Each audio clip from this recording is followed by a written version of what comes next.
ഓം സർവമംഗളമംഗല്യേ ശിവേ സർവാർത്ഥസാധികേ ശരണേ ത്രയംബകേ ഗൗരി നാരായണി നമോസ്തുതേ. കൊല്ലവർഷം 1201 ആണ്ട് വിഷു ഫലം, അത് ഭരണി നക്ഷത്രക്കാരുടെ ഫലമാണ് പറയുന്നത്. 2026 ഏപ്രിൽ മാസം 14 അത് മീനം രാശിയിൽ ശനിയും മിഥുനം രാശിയിൽ വ്യാഴവും നിൽക്കെ കൊല്ലവർഷം 1201 ആണ്ട് മേടമാസം 1 ചൊവ്വാഴ്ച ദിവസം ചതയം നക്ഷത്രം കൃഷ്ണപക്ഷ ദ്വാദശി തിഥിയും സുരഭികരണവും ശുഭ്രാനാമ നിത്യയോഗവും ഒത്തുവന്ന ദിവസം ഭൂമി ഭൂതോദയം കൊണ്ടാണ് രവി സംക്രമം. അങ്ങനെയുള്ള രവി സംക്രമം നടക്കുന്ന അന്നാണ് വിഷു ആഘോഷിക്കുന്നത്. ആ രവി സംക്രമം നടക്കുന്ന സമയത്തെ അടിസ്ഥാനപ്പെടുത്തി, അതായത് ഏപ്രിൽ 14 8 നാഴിക 8 വിനാഴികയ്ക്ക് ഉദയാൽപരം, അതായത് രാവിലെ 9:32 AM ഈ ആദിത്യൻ തൻ്റെ ഉച്ചരാശിയായ മേടം രാശിയിലേക്ക് പ്രവേശിക്കുന്നത്. മീനം രാശിയിൽ നിന്ന് ആദിത്യൻ സംക്രമിക്കുകയാണ് മേടം രാശിയിലേക്ക്. ഓരോ ഗ്രഹത്തിനും ഉച്ചം, നീചം, മൂലത്രികോണം അങ്ങനെയൊക്കെ ഉണ്ടല്ലോ. അതിൽ ഏറ്റവും ബലമാകുന്ന ഒരു രാശിയാണ് ഉച്ചരാശിയായ മേടം രാശി. ആദിത്യൻ ഓരോരോ ഗ്രഹത്തിനും ഓരോ രാശിയാണ്. അങ്ങനെ ഉച്ചരാശിയിൽ പ്രവേശിക്കുന്ന ആ സമയത്തെ അടിസ്ഥാനമാക്കിയാണ് വിഷുഫലം പറയുന്നത്. 15 ആണ് ഈ പ്രാവശ്യം വിഷു ആഘോഷിക്കുന്നത്. അതായത് ഉദയത്തിന് ശേഷം 8 നാഴിക കഴിഞ്ഞാണല്ലോ ആദിത്യൻ മാറുന്നത്. അതിനാൽ വിഷുക്കണി കാണുന്നത് 15 വെളുപ്പിനെയാണ് താൻ. അങ്ങനെയുള്ളത് കൊണ്ട് വിഷുഫലത്തെ ഗണിച്ച് പറയുമ്പോൾ ഭരണി നക്ഷത്രക്കാർക്ക് 14 പറയേണ്ടത്. ഭരണി നക്ഷത്രക്കാരായിരിക്കുന്നവർക്ക് വിഷുവിന് ശേഷം പല വിധത്തിലുള്ള അഭിവൃദ്ധികൾ വന്നു ചേരുന്ന ഒരു വർഷമാണ്. വിഷുഫലം ഒരു വർഷത്തേനുള്ള ഫലമാണ്. പെട്ടെന്ന് തന്നെ എല്ലാ കാര്യവും പറയുന്നതെല്ലാം സാധിച്ചില്ലെങ്കിലും വിഷുവിന് ശേഷം വളരെയധികം നേട്ടങ്ങൾ വന്നു ചേരും. പലതരത്തിലുള്ള സാമ്പത്തിക അഭിവൃദ്ധിയാണ് ഏറ്റവും പ്രധാനം. വിഷുവിന് ശേഷം ഈ വർഷത്തെ വിഷുഫലം അനുസരിച്ച് കാലാവസ്ഥ വളരെയധികം അനുകൂലമായി. ധാരാളം മഴ ലഭിക്കുകയും ആവശ്യത്തിന് വെയിലും ഒക്കെ ലഭിക്കുക ഒക്കെ നിമിത്തമായിട്ട് കൃഷിക്കൊക്കെ വളരെ അനുകൂലമാണ്. കൃഷിരംഗത്ത്, കാർഷിക രംഗത്തൊക്കെ ഏർപ്പെട്ടിരിക്കുന്ന കർഷകരായാലും കൃഷിരംഗത്ത് ജോലി ചെയ്യുന്നവരായാലും അവർക്കൊക്കെ നല്ല ഒരു അഭിവൃദ്ധിയുള്ള കാലമാണ്. അതായത് നല്ല വിളകൾ ലഭിക്കുകയും വിളകൾക്ക് നല്ല വില ലഭിക്കുകയും ചെയ്യുന്ന ഒരു കാലം. പക്ഷി മൃഗാദികൾക്കും വൃക്ഷ ലതാദികൾക്കും അഭിവൃദ്ധിയുള്ള ഒരു കാലമാണ്. പക്ഷികളെ വളർത്തുന്നവരുണ്ട്, മൃഗങ്ങളെ വളർത്തുന്നവരുണ്ട്, കൃഷി ചെയ്യുന്നവരുണ്ട്. അത് വിവിധങ്ങളായ രീതിയിലുണ്ട്. അലങ്കാരത്തിനായിട്ട് ചെയ്യുന്നവരുണ്ട്. അങ്ങനെയൊക്കെ ഉള്ളവർക്ക് അഭിവൃദ്ധികരമായിരിക്കുന്ന ഒരു കാലമാണ്. ഓരോ രംഗങ്ങളിലും ഏർപ്പെട്ടിരിക്കുന്നവർ, പ്രത്യേകിച്ച് ഇന്ന രംഗങ്ങൾ എന്ന് എല്ലാം എടുത്തു പറയാൻ പറ്റുകയില്ല എങ്കിലും അധ്യാപകരായിരിക്കുന്നവർക്കും അതുപോലെ തന്നെ മറ്റ് ഗവൺമെൻറ് ഉദ്യോഗസ്ഥർക്കും ഒക്കെ ആരോഗ്യപരമായിട്ടും സാമ്പത്തികപരമായിട്ടും തൊഴിൽപരമായ സ്ഥിരതയും പ്രൊമോഷനും ഒക്കെ വന്നു ചേരാൻ യോഗമുണ്ട്.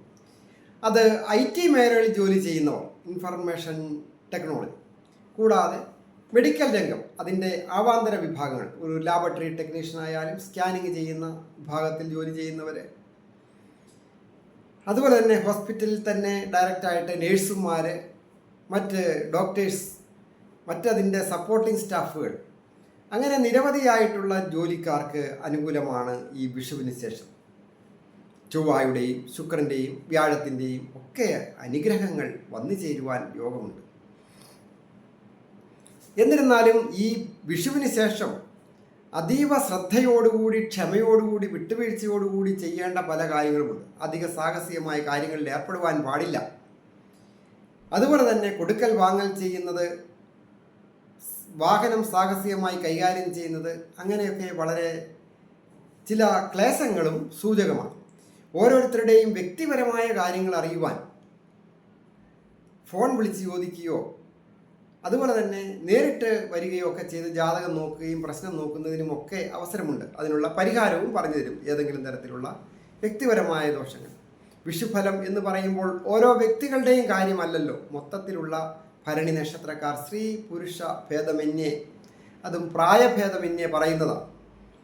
അതിൽ ചില കാലങ്ങളിൽ ചില സമയത്ത് ചില കാര്യങ്ങൾക്ക് വേരിയേഷൻ ഉണ്ടാകും. അതിനുവേണ്ടിയാണ് വ്യക്തിപരമായ കാര്യങ്ങൾ നോക്കുവാനായിട്ട് ആവശ്യപ്പെടുന്നു.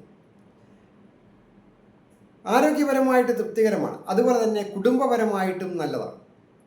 കുടുംബത്ത് ഗൃഹം പുതുക്കിപ്പണിയുന്നതിനോ വാഹനം വന്നു ചേരുന്നതിനോ ഒക്കെ യോഗമാണ്. ഭരണി നക്ഷത്രക്കാരെ സംബന്ധിക്കുന്നിടത്തോളം ഏജ് ഓവറായിട്ട് നിൽക്കുന്ന യുവതി യുവാക്കൾക്ക് വിവാഹം വന്ന് വാക്കാകുവാനും വിവാഹം നടക്കുവാനും, ദമ്പതികളായിട്ടുള്ളവർക്ക് ദാമ്പത്യ ജീവിതം പൊതുവെ ഐശ്വര്യ സമ്പൂർണമായിരിക്കുന്ന ഒരു വർഷവും കൂടിയാണ്. പലതരത്തിലുള്ള ഐശ്വര്യങ്ങൾ വന്നു ചേരും. ഉല്ലാസയാത്ര പോകുന്നതിനോ പുണ്യസ്ഥലങ്ങൾ സന്ദർശിക്കുന്നതിനും മംഗളകാര്യങ്ങളിൽ പങ്കെടുക്കുവാനും ഒക്കെ നല്ല ഭാഗ്യമുള്ള ഒരു വർഷമാണ്. പ്രത്യേകിച്ച് ഈ വിഷുഫലം പറയുമ്പോൾ അത് ഓരോരുത്തരും ശ്രദ്ധയോടുകൂടി കേൾക്കുക. അത് വേണ്ട രീതിയിൽ പ്രവർത്തിച്ചാൽ പ്രവർത്തിക്കുന്നവർക്ക് വേണ്ടി മാത്രമുള്ളതാണ്. പലതരത്തിലുള്ള അലസത വന്നു പെടാം, പലതിനെയും കുറ്റം പറയാൻ സാധിക്കും. അതിലല്ല കാര്യം. നമുക്ക് കിട്ടുന്ന ചെറിയ ചെറിയ അവസരങ്ങൾ പോലും വേണ്ട രീതിയിൽ വിനിയോഗിച്ചാൽ വലിയ വലിയ സാമ്പത്തിക അഭിവൃദ്ധി നേട്ടങ്ങളും ഈ ഭരണി നക്ഷത്രക്കാർക്ക് 2026 ഏപ്രിൽ മാസം വിഷുവിന് ശേഷം ഒരു വർഷത്തിനകം വന്നു ചേരുവാൻ യോഗമുണ്ട്. ദീർഘനാളുകളായിട്ട് പണം കടം കൊടുത്തത് കിട്ടാതെ കിടക്കുന്നത് കിട്ടുക, അതുപോലെ തന്നെ ലോണിന് അപേക്ഷിച്ചിട്ട് കിട്ടാതെ കിടക്കുന്നവർക്ക് ലോണ് കിട്ടുക, കുടുംബപരമായിട്ടുള്ള സമ്പത്ത് വന്നു ചേരുക, അത് ജീവിത പങ്കാളിയുമായിട്ടോ സ്വന്തം പേരിലോ ഒക്കെയുള്ള കിട്ടാനുള്ള അർഹതപ്പെട്ടത് കിട്ടുക, അത് ഗവൺമെൻറ്റിൽ നിന്നായാലും, അതുപോലെ തന്നെ ചിട്ടി കുറിയടിക്കുക, ലോട്ടറി ഭാഗ്യമുണ്ടാകുക, ലോട്ടറി സാമ്പത്തികം വന്നു ചേരുക, അങ്ങനെയൊക്കെയാണ് ഗൃഹം പുതുക്കി പണിയുന്നത്, പുതിയ ഗൃഹം വാങ്ങുന്നത്, വാഹനം വാങ്ങുന്നത്, വിവാഹം നടക്കും. സഹോദരിയെയോ അല്ലെങ്കിൽ മകളെയോ ഒക്കെ വിവാഹം കഴിക്കണമെന്ന് ആഗ്രഹിച്ച് ശ്രമിച്ചിട്ട് സാധിക്കാത്തവർക്ക് ഈ വിഷുവിന് ശേഷം അങ്ങനെയുള്ള കാര്യങ്ങളൊക്കെ ഒത്തുവരുന്നതിനൊക്കെ യോഗമുണ്ട്. വിദ്യാർത്ഥികളായിരിക്കുന്നവർക്ക് വിജയങ്ങൾ വന്നു ചേരും. ഇൻ്റർവ്യൂവിൽ പങ്കെടുക്കുന്ന യുവതി യുവാക്കൾക്കും മധ്യവയസ്കർക്കും ഒക്കെ അതൊക്കെ പാസ്സാകുന്നതിനും പരീക്ഷ പാസ്സാകുന്നതിനും ഒക്കെ യോഗമുണ്ട്. വന്നു ചേരുന്ന അവസരങ്ങൾ അലസത വെടിഞ്ഞ് പ്രവർത്തിക്കണം. അത് നമ്മുടെ കുടുംബ ക്ഷേത്രം, അതായത് തൊട്ടടുത്തുള്ള ക്ഷേത്രങ്ങളിൽ പ്രാർത്ഥിക്കുക എന്നുള്ളതാണ് പ്രധാനം. പാരമ്പര്യമായിട്ട് വർഷങ്ങൾക്ക് മുമ്പ് ഏതോ ഒരു തലമുറയിൽ എവിടെയാണ് മൂലക്ഷേത്രം എന്നൊക്കെ അന്വേഷിച്ച് നടക്കുക ബുദ്ധിമുട്ടാണ്. എന്നാൽ സാധിക്കുന്ന ഒരു കാര്യമാണ്. ഇപ്പോൾ താമസിക്കുന്ന സ്ഥലത്ത് സ്ഥലകാല ദേവത അതിന് പ്രാധാന്യമുണ്ട്. അത് ചെയ്യുമ്പോൾ അപ്രതീക്ഷിതമായ ചില വിജയങ്ങളും നല്ല സുഹൃത്തുക്കളെ ലഭിക്കുകയും സഹോദര സ്ഥാനീയർക്കും മക്കൾക്കുമൊക്കെ അഭിവൃദ്ധി വന്നു ചേരുന്നതുമാണ്. ഞാൻ ഹരികുമാർ, ദേവി ജ്യോതിഷാലയം, കാവുംപടി, മണർകാട്, കോട്ടയം. ഈ ചാനൽ പേരും നക്ഷത്രവും ചേർത്ത് കമൻറ്റ് ചെയ്യുകയും സബ്സ്ക്രൈബ് ചെയ്യുന്നവർക്കും വേണ്ടി പ്രത്യേകം പ്രാർത്ഥിക്കുന്നതാണ്.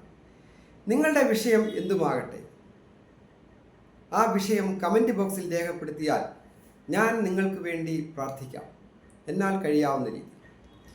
എല്ലാവർക്കും നന്മ വരുവാനായിട്ട് പ്രാർത്ഥിക്കാം.